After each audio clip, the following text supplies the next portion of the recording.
और चलिए जम्मू कश्मीर से जो इस वक्त की बड़ी खबर आ रही है वो आपको बता दें। अवंतीपोरा एनकाउंटर में एक आतंकी ढेर हुआ है, जबकि मौके पर एनकाउंटर अभी भी जारी है। मारे गए आतंकी के शव की तलाश जारी है। ये बड़ी और अहम जानकारी आपको बता रहे हैं और कहा यह जा रहा है कि अभी भी कई आतंकी यहाँ पर छुपे हो सकते हैं और ऐसे में सर्च ऑपरेशन लगातार जारी है। मौके पर एनकाउंटर अभी भी लगातार जारी है। मारे गए आतंकी के शव की तलाश भी जारी है। एक आतंकी को ढेर करने में सफलता मिली है।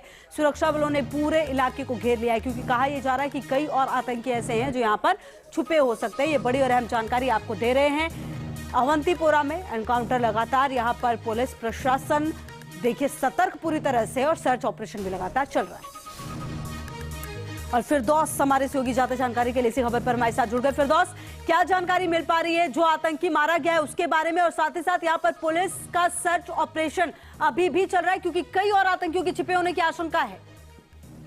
जी, सिक्योरिटी फोर्स को एक इत्तला मिली थी जो पदगामपुर एरिया है, अवंतीपुरा में ही आता है। ये भी पुलवामा का एक एरिया है, डिस्ट्रिक्ट है, पुलवामा में ही ये भी मर्ज होता है। तो सिक्योरिटी फोर्स को ये इत्तला मिली थी, वहां पर जो है मिलिटेंट्स की जो आवाजाही है वो देखी गई। उसके बाद सिक्योरिटी फोर्स ने उस पूरे एरिया को गार्डनाप किया और सर्च अभियान जब चलाया, घर घर तलाशी शुरू की। जब सिक्योरिटी फोर्स उस जगह पहुंचे जहां मिलिटेंट छुपे हुए थे, उन्होंने सिक्योरिटी फोर्स के ऊपर ताबड़तोड़ फायरिंग की। उसके जवाबी कार्रवाई में सिक्योरिटी फोर्स ने रिटेलिएट किया और कुछ देर तक ये चालू रही। उसके बाद जो है एक मिलिटेंट गिराने में जो सिक्योरिटी फोर्स कामयाब रहे। लेकिन इसमें दुखद खबर ये है कि 2 सिक्योरिटी फोर्स के जवान भी इसमें जख्मी हुए हैं। अभी भी तलाशी कार्रवाई जारी है। वहां पर अभी भी बताया जा रहा है कि मजीद मिलिटेंट छुपे होने की आशंका जताई जा रही है। जी, बहुत शुक्रिया फिरदौस लोन हमारे सहयोगी ज्यादा जानकारी के लिए हमारे साथ जुड़े हुए थे, जिन्होंने पूरी जानकारी दी कि आखिरकार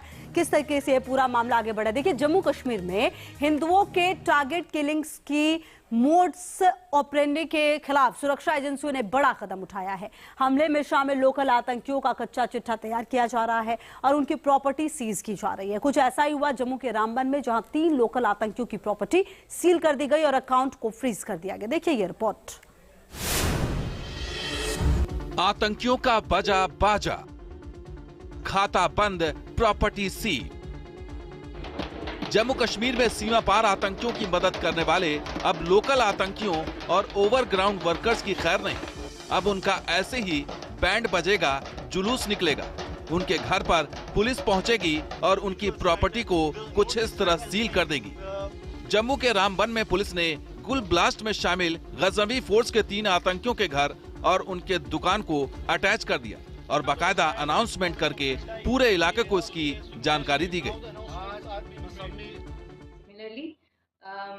इस पूरे रीजन में हम लोग OGWs के ऊपर भी काफ़ी कार्रवाई कर रहे हैं और पिछले साल से लेके अभी तक कम से कम 21 OGWs को PSA लगा के उनको जेल में डाला।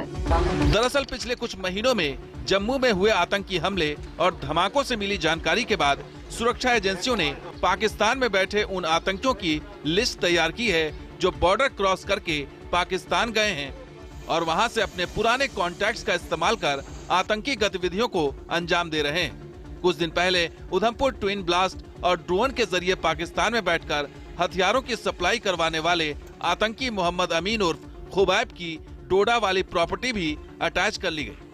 जो जानकारी है उसके मुताबिक इस समय जो डोडा रीजन है वहां से करीब 118 ऐसे आतंकवादी हैं जो पाकिस्तान में बैठे हुए हैं और उनमें से 10 से 15 ऐसे आतंकवादी हैं जो लश्कर और जैश के लिए कमांडर के रूप में काम कर रहे हैं। इसके साथ ही साथ किश्तवाड़ से 36 और राजौरी पुंछ से 14 ऐसे आतंकवादी हैं जो लगातार अपने लोकल कंटेक्ट्स का इस्तेमाल करके यहाँ पर घुसपैठ की कोशिशें भी करवा रहे हैं। साथ ही साथ यहाँ पर ड्रोन के जरिए हथियार भी भेज रहे हैं और आईडीज के जरिए हमला करवाने की कोशिश जो है वो लगातार कर रहे हैं। एक रिपोर्ट के मुताबिक इस समय जम्मू के डोडा से 118, किश्तवाड़ से 36, राजौरी पुंछ में 14 ऐसे आतंकी हैं जो कुछ साल पहले बॉर्डर क्रॉस करके पाकिस्तान और पीओके चले गए थे, जो आईडी ब्लास्ट और हिंदुओं पर हमले समेत अलग अलग आतंकी हमलों को अंजाम दे रहे हैं। ये आतंकी मोबाइल फोन्स, इंटरनेट कॉल और दूसरे दूर संचार के माध्यमों का इस्तेमाल कर रहे हैं, लेकिन अब इन्हें ट्रैक कर उन्हें कंगाल बनाने की प्रक्रिया चल रही है। जाहिर है प्रॉपर्टी और बैंक अकाउंट सीज करने वाली कार्रवाई से पीओके और पाकिस्तान में बैठे आतंक के आकाओं में खलबली मची है। लेकिन असली कमर टूटी है उन ओवरग्राउंड वर्करों की जो आतंक की सप्लाई लाइन का काम कर रहे थे। जम्मू से शाहनवाज खान के साथ टीम न्यूज नेशन।